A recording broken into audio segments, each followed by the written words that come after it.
भाग्याच्या रेखात दडले जीवन हे, का अधिक सेवा उणे ना कुणास कळले हे. रेखा ही भाग्याची, रेखा ही भाग्याची, रेखा ही भाग्याची, रेखा ही भाग्याची.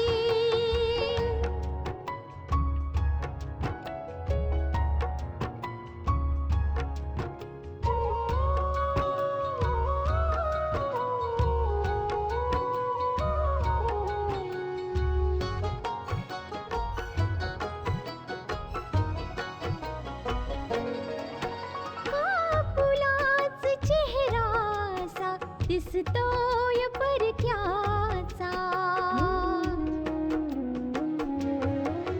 कापुलाच चेहरासा दिसतोय परक्याचा. नसे सुटणार नाजूक गुंता दोष न चरख्याचा. फुले मी म्हटले जे होते पाहुणे ते, तरी आळवीत जाणे मी जीवन गाणे हे. रेखा ही भाग्याची, रेखा ही भाग्याची, रेखा ही भाग्याची, रेखा ही भाग्याची. आत्तापर्यंत आपण पाहिलं, आशा रात्री फोन करून इन्स्पेक्टरशी बोलते. ती त्यांना ते ठिकाण सांगते जिथे समीर मारवा तिला भेटायला येणार आहे. आशा समीरला भेटते आणि योग्य वेळी इन्स्पेक्टर तिथे पोहोचतात. ते समीरला अटक करतात. समीरच्या पळून जाण्याच्या प्रयत्नात त्याचा मोबाईल पडतो, जो नंतर नानांना सापडतो. इन्स्पेक्टर समीरकडून माहिती काढण्यासाठी चौकशी करतात. समीर काहीच सांगू शकत नाही. बलराज सुहासिनीला हॉस्पिटलमधून घरी आणण्याचा निर्णय घेतात. आता पुढे लय छान झालं, गाववाल्यांनी एवढा सन्मान केला माझा. भाईजी, ऐकलत का तुम्ही? काय झालं? समध्या गावात धमाल उडालीये. पोलिसांनी त्याला अटक केलीये ज्याने चंदाला पळवून नेला होता. खरंच? पोलिसांनी त्याला पकडलं शेवटी. अहो, ही तर फार चांगली गोष्ट आहे. भगवंत करो चंदा पण मिळो आता. होय, इन्स्पेक्टरनी फार चांगलं काम केलंय. अहो, पोलिसांनी नाही भाईजी, त्याला तर आशाने अटक करवलीये. काय? हो, त्याला तर आशाने अटक करवलीये. भाईजी नमस्कार. नमस्कार. नमस्कार. नमस्कार. सुखी राहा बेटा. या बसा. हो. मी तर आपल्यालाच भेटायचा विचार करत होतो. आत्ताच तर मला कळलंय की आशाने या वेळी तर खूपच मोठी कमाल केलेली आहे. हो, आता तर तुमचाच आधार आहे भाईजी. तुम्ही लोकांनी जी हिंमत दिलेत आशाला, त्याच्यामुळेच तर ती देशाच्या दुश्मनांशी लढाई लढतीये. अहो, जरा जा, काही नाश्ता पाण्याचं वगैरे बघाल की नाही? हो, आता नको घेऊन नको, इतका त्रास घ्यायची गरज काय आहे सांगा. अहो, या त्रासाची काय गोष्ट आहे. जा जा. हो.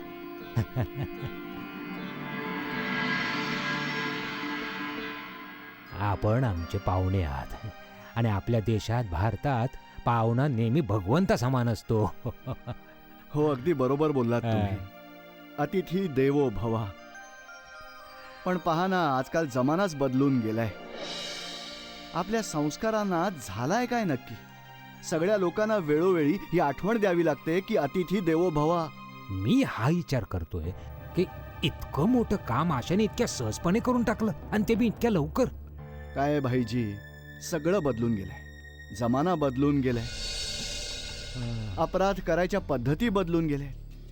बघा, आधी तर किमान असं वाटायचं की गाव सुरक्षित आहे आपलं, पण आता तर गाव पण सुरक्षित नाहीये. हो, मी तर नेहमी हेच म्हणत असतो का सोशल मीडियाने काही फायदे होतात तर काही नुकसान पण होतं. आता चंदाच बघा ना, चंदा पण मी ऐकलंय की ती सोशल मीडियावर कोणाशी चॅटिंग बिटिंग करायची म्हणे.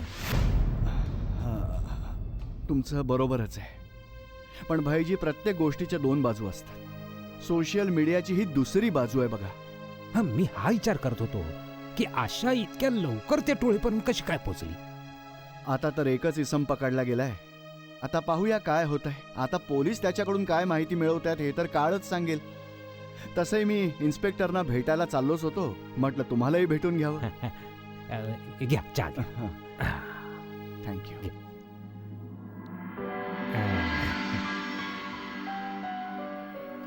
गाववाल्यांनी आशाकडून ज्या अपेक्षा केल्या होत्या त्या अगदी पूर्ण झाल्या. मी तर फार खुश आहे. खुश तर मी पण आहे आणि पूर्ण गाव खुश आहे. पण खरी खुशी तर तेव्हा होईल जेव्हा चंदा सही सलामत घरी परत येईल. बस भाईजी, प्रार्थना करूया की चंदा लवकरात लवकर परत येऊ. जेव्हा जुगनूची आसवं पाहतो ना तेव्हा माझ्या काळजालाही घरं पडतात. अच्छा, आता परवानगी असावी. येतो मी. धन्यवाद. या.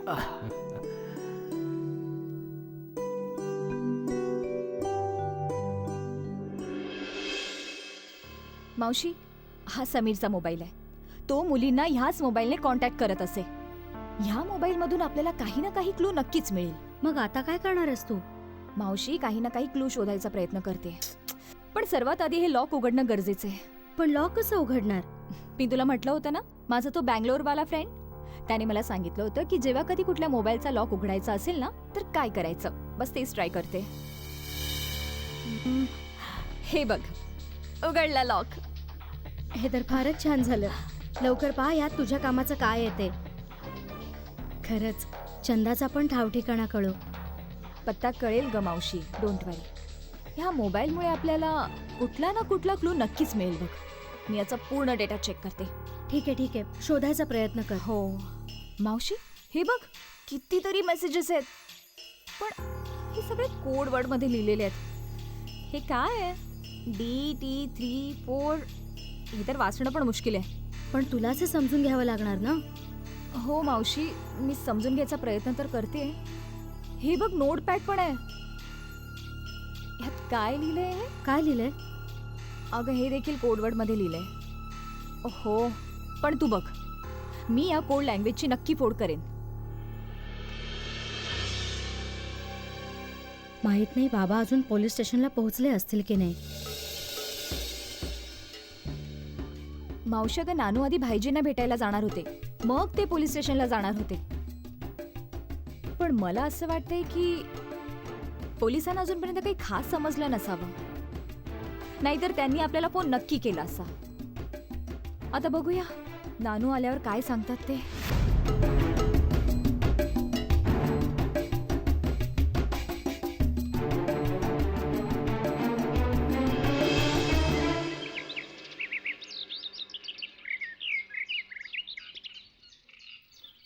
अरे आपण या या या या. नमस्कार, कसे आहात तुम्ही? नमस्कार, मी ठीक आहे. बोला. इन्स्पेक्टर साहेब, तुमच्याशी बोलणं नाही होऊ शकलं, म्हणून विचार केला की स्वतःच जाऊन भेटावं. समीर कडून काही माहिती मिळाली का आतापर्यंत? खरं तर आम्ही अख्खी रात्र त्याचा जबाब घ्यायचा प्रयत्न केला, पण आम्हाला काहीच कळू शकलं नाही. काय? समीरने त्याच्या टोळीच्या बाबतीत काहीच नाही सांगितलं? नाही, हा तर केवळ एक प्यादा आहे. ते टोळीवाले चांगल्या प्रकारे जाणतात की पोलीस त्यांच्या सर्वात आधी यांच्यापर्यंत पोहोचणार. त्यामुळे त्यांनी मामला काही अशा प्रकारे सेट केलाय की फिल्डिंग मध्ये काम करणाऱ्यांना पण कळता कामा नये की त्यांचा बॉस कोण आहे. ओ, याच्यासारखे कोणास ठाऊक किती मुलं असतील जे या टोळीसाठी काम करत असतील.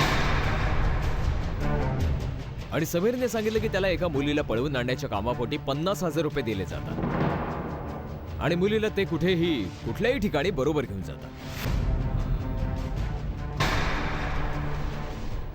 म्हणजे हेच की समीरला टोळीच्या अड्ड्याच्या बाबतीत काहीच नाही ठाऊक? नाही, त्यांच्या अड्ड्याच्या बाबतीत काहीच कळू शकलं नाही. शिवाय त्याला हे देखील ठाऊक नाही की तो चालवणारे कोण आहेत. म्हणजे त्याच्या पकडल्या जाण्याने आपल्याला काहीच फायदा नाही होणार? तुम्ही बरोबर बोलताय. सफलता तर तेव्हा म्हणू शकलो असतो की ह्याच्यामुळे आपण त्या टोळीपर्यंत पोहोचू शकलो असतो. पूर्ण रात्र कसून तपासणी केल्यानंतरही आम्हाला हेच कळलं की हा तर फक्त एक लहान प्यादा आहे. मग आता आपण काय करणार इन्स्पेक्टर साहेब? सर्वात आधी तर आम्हाला याला कोर्टात हजर करावं लागेल. मी एका गोष्टीचा विचार करतोय की हा त्या टोळीसाठी गेल्या 4 वर्षांपासून काम करतोय. वेगवेगळ्या गावांमधून याने त्यांच्यासाठी आजपर्यंत 12 मुलींना पळवून आणले आणि समीरने सांगितलं की बॉस त्याला अगदी लवकरच भेटणार. पण त्यापूर्वीच आपण समीरला अरेस्ट केली. इन्स्पेक्टर साहेब, जर का त्याला लवकरात लवकर बॉसला भेटायला जायचं होतं तर त्याला कमीत कमी हे तर विचारा की त्या बॉसचा अड्डा कुठे आहे ते. इन्स्पेक्टर साहेब, आपल्याला ह्याचा तर छडा लावायलाच हवा ना की ही गँग कुठून चालवली जाते ते.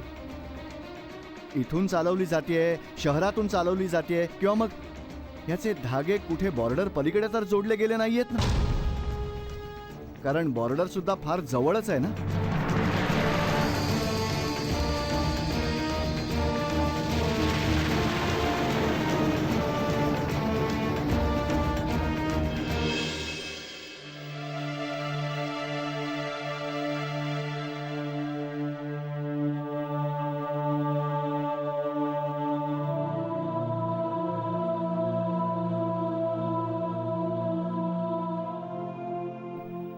मालकांशी काही बोलणं झालं का? त्या समीरनं पोलिसांना काही सांगितलं की नाही सांगितलं? आम्हाला पण काहीच माहित नाही जुगनू काका, म्हणून तर आम्ही नानूंची वाट पाहतोय. हां.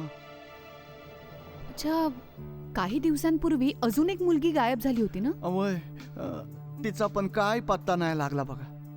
पोलिसात कंप्लेंट केली होती? अहो, कुठं केली? ती तर पत्र लिहून निघून गेली होती की मी जिच्यावर प्रेम करतीये त्याच्या सोबत चाललीये.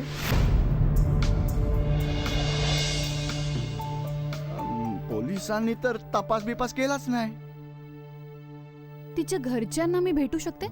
वय वय, आम्ही जरूर भेटून देऊ की, पण तुम्हाला भेटायचंय कशासाठी?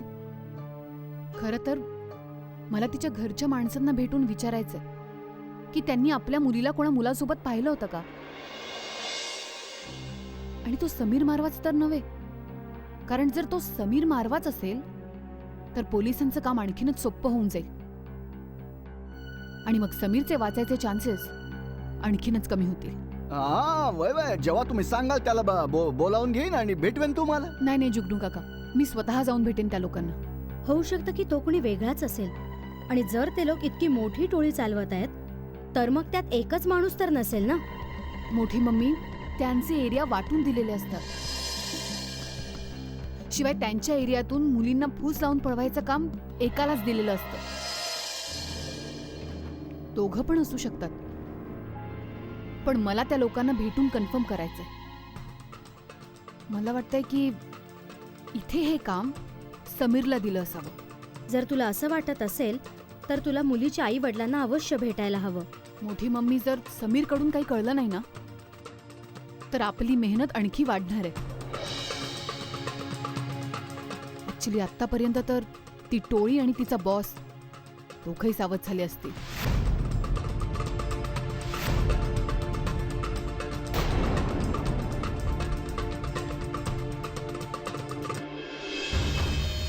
काय बकवास करतेस तू? समीर मारवा पकडला गेला. हा समीर मारवा पोलिसांच्या जाळ्यामध्ये कसा काय अडकू शकतो? तो तर किती हुशार मुलगा आहे. आमच्यासाठी किती मुली त्याने आणलेल्या आहेत. तो का पकडला गेला या गोष्टीचा पत्ता नाही लागला आपल्याला. सरकार बोललंय आता आपलं काम आपल्याला सावधपणे करावं लागेल. बॉस, आपली पोल खुलायला लागलीये. सरकारनं ही गोष्ट चांगल्या प्रकारे ठाऊक आहे की आम्ही आमच्या मागे कुठलाही पुरावा सोडत नाही. समीर मारवाला अटक नक्कीच झाली आहे, पण तो आपल्यापैकी कोणाच्याच बाबतीत काहीच नाही जाणार, आणि त्यामुळे तो पोलिसांना काहीच नाही सांगू शकणार. पण आपल्याला समीर मारवाच्या अटकेमुळेच काहीच धोका नाहीये. तुम्ही तर त्याच्यावर फार खुश होतात. त्याला तर तुम्ही भेटायला सुद्धा बोलवलं होतं. चांगलं झालं तो इथे भेटायला नाही आला. जर इथे आल्यानंतर पकडला गेला असता तर आपल्यासाठी संकट उभं केलं असतं मारवानी. मला तर समीरला ह्यासाठी भेटायचं होतं कारण की तुम्हाला कामाचा माणूस वाटला.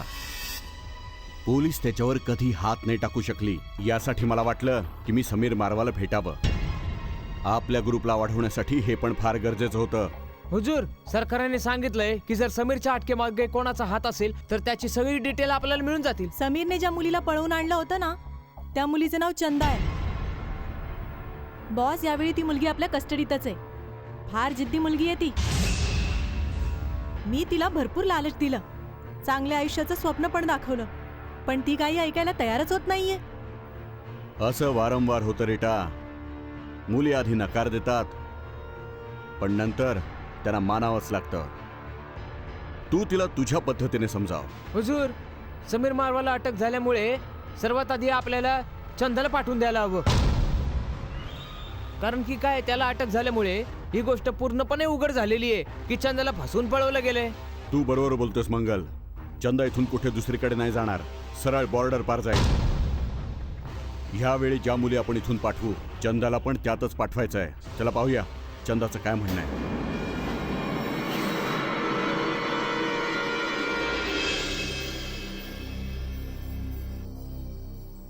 अहो बाबा, आलात तुम्ही?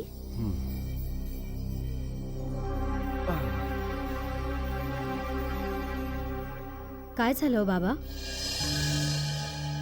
नानू, तुमच्या चेहऱ्यावरची निराशाच सांगते की ज्या यशाची अपेक्षा आपण केली होती ते नाही मिळालं. बेटा, पोलिसांना समीरकडूनही काही माहिती नाही मिळू शकत. नानू, पोलिसांचे हात सुद्धा बांधलेलेच असतात ना.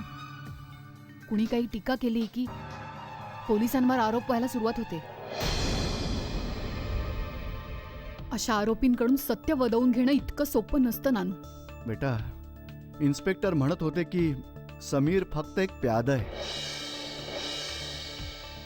ज्याला एक मोठी रक्कम दिली जाते मुलींना भुलवण्यासाठी. ते तर सांगत होते की समीरला हे ठाऊकच नाहीये की ही टोळी कोणाची आहे, कोण कोण चालवत आहे आणि ह्यात कोण कोण सामील आहेत. असं कसं होऊ शकतं की त्याला काही नाही ठाऊक? असू शकतं मोठी मम्मी, कारण की जे खरे गुन्हेगार आहेत ते पडद्याच्या मागे असतात आणि त्यांच्यापर्यंत पोहोचणं इतकं सोपं नाही. स्वतःला लपवून दुसऱ्याला पुढे करतात आणि त्याला स्वतःच्या बाबतीत काहीही कळू देत नाही. म्हणजे मग ते पकडले जातील तेव्हा पोलिसांना काहीच सांगू शकणार नाही. आता पुढे काय करायचं आशा? अगं, इतक्या प्रयत्नांनंतर कुठे समीरला अटक झाली होती, पण त्याच्या अटकेनं काही निर्णय समोर नाही आला ग. मला तर काहीच कळेना असं झालंय की आता काय करायचं. रेखा ही भाग्याची. बेटा, बाहेर जुगनू भेटला. विचारत होता की काय झालं. मला त्याचं मन मोडायचं नव्हतं. त्याचा भरवसा तर आता आपल्यावर आहे ग. त्यांचा भरोसा वाया नाही जाणार नानू. आपला शोध संपलेला नाहीये आणि आपला प्रयत्नही कमी पडत नाहीये. ठीकच बोलतेस तू आशा. म्हणतात ना, शोधल्यावर तर भगवंत पण भेटतात आणि आता तुझा निश्चयच तुला तिथपर्यंत नेईल. मार्ग अजूनही सापडत राहतील नानू.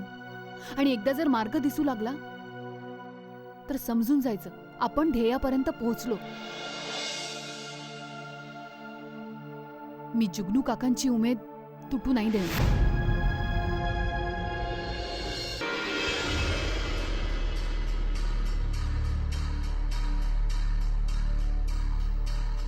हे मला काय ऐकायला मिळतंय? हा,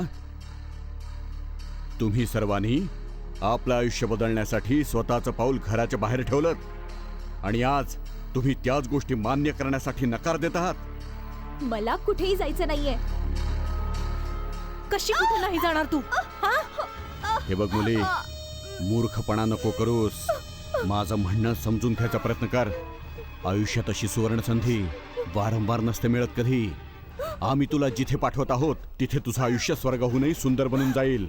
बंगला, पैसा, दौलत सगळं काही तुझ्या पायांशी असेल. माझं म्हणणं समजून घ्यायचा प्रयत्न कर. मला काही नाही समजायचंय. मला माझ्या बाबांकडे जायचंय बस. एक गोष्ट अगदी नीट समजून घे. इथे येणाऱ्या मुलींना तेच करावं लागतं जे आम्हाला हवं असतं.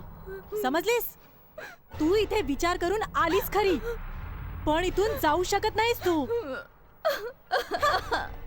एक वार एका मुलीने इथून पळून जायचा प्रयत्न केला होता.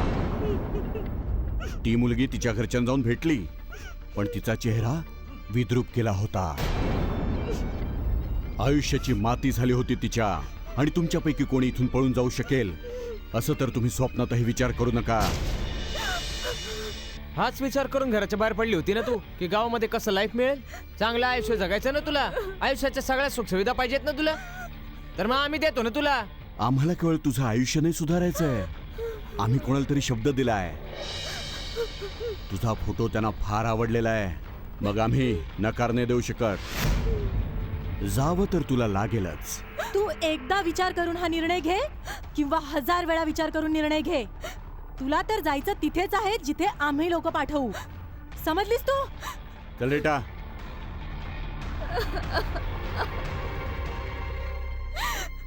मी पण कोणाच्या भूलतापांना बळी पडले. घराच्या बाहेर पाऊल ठेवून ही चूक केली. ही त्याचीच शिक्षा आहे. ठाऊक नाही हे आयुष्य कुठे घेऊन जाणार आहे.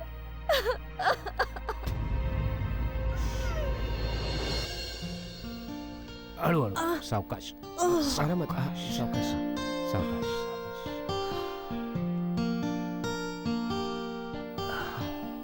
मम्मा, पाणी.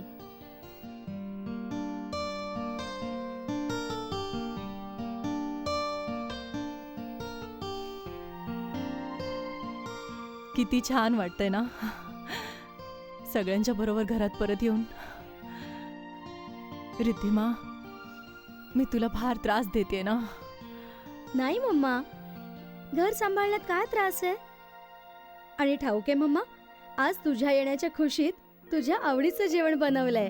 आज आपण सगळे मिळून एकत्र जेवण जेवू. फार दिवसांनी असा क्षण आलेला आहे. मी ना आशाला पण फोन करून कळवते की मी घरी परत आलीये. तिला पण बरं वाटेल ना? मम्मा, एक गोष्ट समजू शकलो नाही. जेव्हा तुझा पाय फ्रॅक्चर झाला तेव्हा तर नानू पण तिथे पोहोचले होते. तेव्हा तरी पण तू ट्रीटमेंट का नाही सुरू केली? मी बेटा तुला सांगितलं तर होतं ना. मी विचारच करत राहिले की गावात राहून इलाज करू की शहरात परत जाऊ. मला तर शहरात यायची इच्छाच नव्हती, पण बाबा आग्रह करत होते तेव्हा मला यावं लागलं. सुहासिनी, तू पल्लवी आणि आशासोबत गावी गेली होतीस. तू तर शहरात परत आलीस, पण त्या दोघीच्या दोघी तिथेच राहिले. पण मला आता गावी जावं तर लागेलच. सगळं काही पाहायचं आणि सांभाळायचं मलाच तर आहे. बस आता ठीक व्हायची वाट पाहते. आणि ठीक आहे, पण डॉक्टरांनी काही दिवसांसाठी काळजी घ्यायला सांगितलेली आहे. मग आपण सगळे मिळून गावी जाऊ.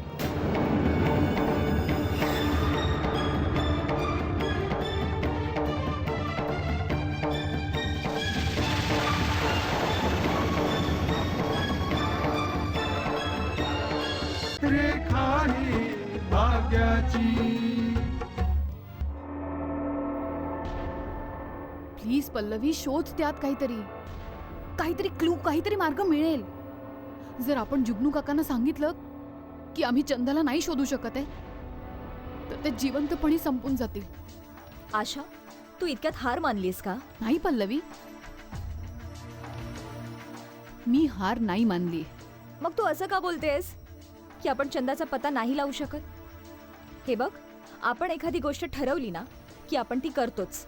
हो पल्लवी, म्हणूनच तर मी म्हणते काहीतरी क्लू मिळावा, काहीतरी मार्ग दिसला तर आपण पुढे पाऊल टाकू ना.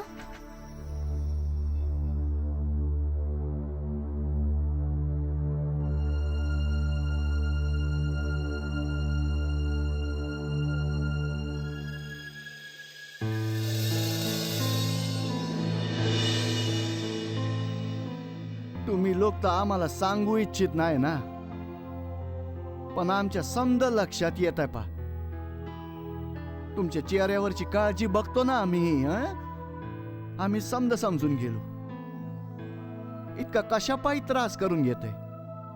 आम्ही तर मानून घेतलं की आमच्या नशिबात चंदाची इतकीच सोबत होती. आता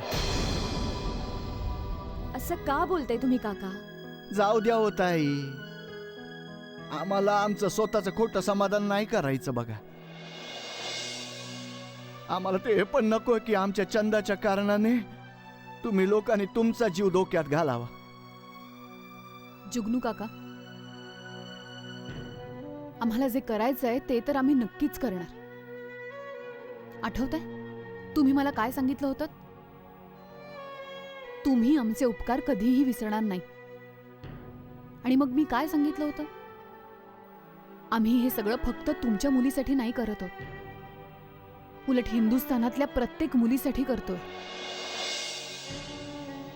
काहीही होऊ देत जुगनू काका, मी हार मानायला नाही शिकले. जुगनू काका, मी हार मानायला शिकले नाही. चंदाला आम्ही घरी जरूर घेऊन येणार. तो जो मोबाईल आपल्याला मिळाला होता त्यात काही कोड वर्ड्स मिळाले. त्याचा अर्थ तर आपल्याला कळेलच, पण तुम्हाला ठाऊक आहे त्यात एक मेसेज पण मिळालाय. आमच्यापैकी कोणीही जेवण नाही जेवणार. आम्ही मरून जाऊ पण तुमचं काही ऐकणार नाही. कोण कोण जेवण नाही जेवणार आहे? सांगितलं ना, आम्ही कुणीही जेवण नाही.